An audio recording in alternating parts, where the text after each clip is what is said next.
He had always been on the outer edge of good looking, his dark, strong features organised in a way that was compelling rather than handsome in any conventional sense. So basically, he was ugly in an interesting way. But chiseled still. Chiseled still ugly. Because you know, because even the ugly guys are really hot. Yes. Yes, like this fugly girl looks naturally beautiful as well. Yes. Fugly Jewish girl. Fugly Jewish girl. But for some reason will have actual real orgasms on fake jewellery. What? There are no Jews in this book and you've managed to be racist about them already. Hey, I'm pretty sure Gabriella's Jewish. I'm 90% sure she's not. For a start, her name is Gabriella. How many nights had she lain awake, imagining all those dangers, all those secrets, wishing she might one day know them all. Age had lent him even more mystery. The angles of his jaw looked sharper, the secrets hinted at in the shadows seemed darker, his eyes more haunted. True, there were lines around his eyes, but he was simply more, she decided, than he had been before. More edgy, more mysterious, more Raoul. And with a start, she realised that while she'd been lost in her musing, he had changed his focus and was now studying her. Oh yeah. Oh yeah. Dark as midnight. Why is that hyphenated? Dark as midnight. Dark as midnight eyes scanned her face like a barcode reader. Maybe that's his name. Dark as midnight. Raoul, dark as midnight. That would be fitting. Scanned her face like a barcode. So, just not even trying anymore. Yeah. Got through all the Italian words meaning dark. Not even trying. Yeah, why not? No one reading this book speaks Italian. A hint of frown creasing his brow, and she wondered if something was wrong before he nodded. Gave her another of those slight smiles. Gave her another. He gave her another one. I've lost it again. I'm gonna have to... and stepped away to look at her. Whatever happened to the Gabriella I used to know? The skinny girl with plaits who always had her head in a book. Had her head in something. She hid her embarrassment under a laugh. No, Janet. Yes, secretly hoping his comments meant that he approved of how she looked now, for it seemed important somehow that he did. She had long since come to terms with the knowledge that she'd never be classically beautiful. She is ugly. Never be classically beautiful. Her eyes were too large and wide, and the chin she'd hidden under a beard for much of her early teenage years was too pointy. So basically she's an anime chick. Yes. I would. She's a Jewish anime chick. She's anime. Yeah, Janet's an anime. We've done it, we've solved it. But it was her face, and over the years she'd learned to accept it. If it had taken finishing school to give her the skills to emphasize her eyes and to learn to like how she looked. Because everyone knows that a woman can't be attractive unless, she's been finished. And taught how to have proper manners and respect men as superiors. Obviously, yes. She grew up, Raoul. That skinny girl was a long, long time ago. I killed her. She's sleeping with the fishes. She's sleeping with the fishes. I'm Spanish now. It was, he agreed. And then he paused, as if remembering another time. Other bleak days filled with funerals. How have you been? She shrugged. Good. And sometimes not so good. She glanced at the open grave, felt the anguish of loss quite hard indeed. But even so, better now for seeing you. She paused, wondering how much she could say without revealing too much of herself. And then decided to be honest. I'm so glad that you're here. And me. His dark eyes lit faster. But you should not be alone now. Oh, not really. Not really. Consuelo, a friend, is here. He left. She looked around, pushing a loose tendril of hair from her face. Tentacle! I don't know if I know where this is going. The tendril of hair from her face as she scanned the cemetery. He left to take an urgent phone call. That seemed to be taking forever. You know this is important in italics. That seemed to be taking forever. Probably for one of his foundations, I expect. He has a charity for children with cancer and leukemia. He's always on the phone chasing contributions. Cancer and leukemia. There is a devastating combination. I'm afraid it's worse. Your cancer has grown its own cancer.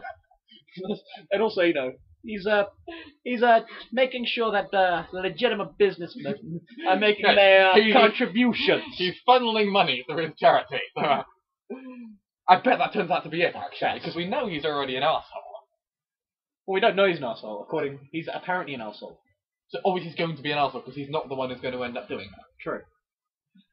She was babbling, she knew, making excuses for him, as she glanced at her watch before scanning the grounds again, wondering how he could let one of his donors keep him so long, today of all days. We're heading to the hotel shortly for the wake. Everyone's going to be there. Everyone's already there. Everyone's already there. That's quick. They got there very quickly indeed. She looked back up at him, suddenly fearful that this man was about to step out of her life as quickly as he had stepped back into it, leaving her with no idea when she might ever see him again. The thought of going another 10+ years was suddenly too awful to contemplate. You will come, won't you? So, read that again with the correct emphasis. You will, come, won't you? I saw you in the chapel, but you disappeared by the time I got outside. I thought I'd missed you.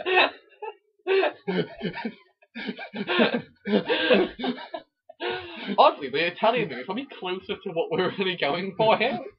There's so much I want to talk to you about. Yeah, the romance scenes are going to be so hilarious. Depends which was reading Gabriella, I suppose. I haven't thought of my voice. No, we're going to swap. No, we Rochambeau brother. But continuity. We don't want continuity. True. Continuity is ridiculous. He lifted a hand and pushed a wayward coil of hair. I'm going to push a wayward coil of hair out of my face. My face, damn it. Oh, wait.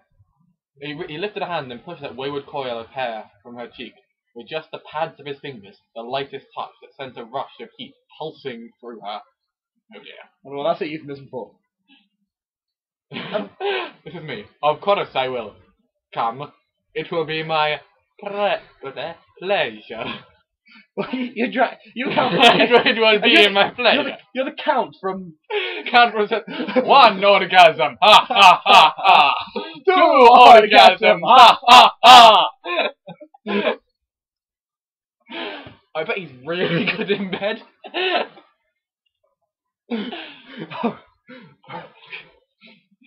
Breath stalled in her lungs. Her fingers lingered as he coiled the strands behind her ear, as he looked down at her with those dark eyes. Gabby. She blinked, registering her name, but registering even more that Raoul had still not removed his hand. And also registering even more the giant bulge in his trousers. Well, not too giant, I mean. Yes. He is Hispanic. He is Hispanic, yes. He has to rely mostly on greasy hair to get him through. His fingers curved round her neck, gently stroking her skin, warm and evocative, even as she angled her head towards Consuelo's approach. You're going to have to do this. It's kind of sexy strangling. So, Ollie? Oh dear. Yesterday? Think of yesterday, yes. No, Saturday. Oh, yes, Saturday. Consuelo is approach. Oh, I don't say it. Okay, right, we're at the sexy strangling. Oh, Consuelo. Who's going to do that?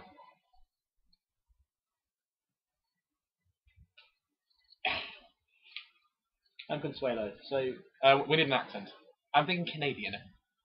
Wait, I was going to do a random number generator. Even though I have no idea what the numbers renovate to. Let's do it.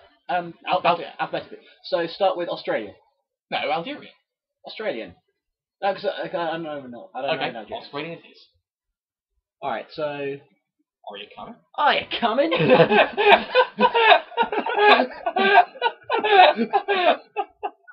Crikey! Consuelo asked, still meters away, and frowning as his eyes shifted from one to the other, taking in the tableau. Ah, we're gonna be late! Gabriella was waiting for you as it happens, Raoul said, and she looked up at him, surprised. But even if she had correctly assumed that this was Consuelo, it would hardly explain the note of barely contained animosity in his words. Consuelo didn't seem to notice. He seemed far more interested in staring at Raoul's hand where it lingered at her throat, as if just the heat from his glare would make it disappear. For the first time she wondered if maybe it had been there too long. She put her hand into his and tugged it down. That wasn't about to let him go completely, sandwiching it between her own instead. Notice, she noticed he made no move to withdraw from her completely. Am I missing something? She asked, looking from one to the other for the first time, realising the similarities in the two men.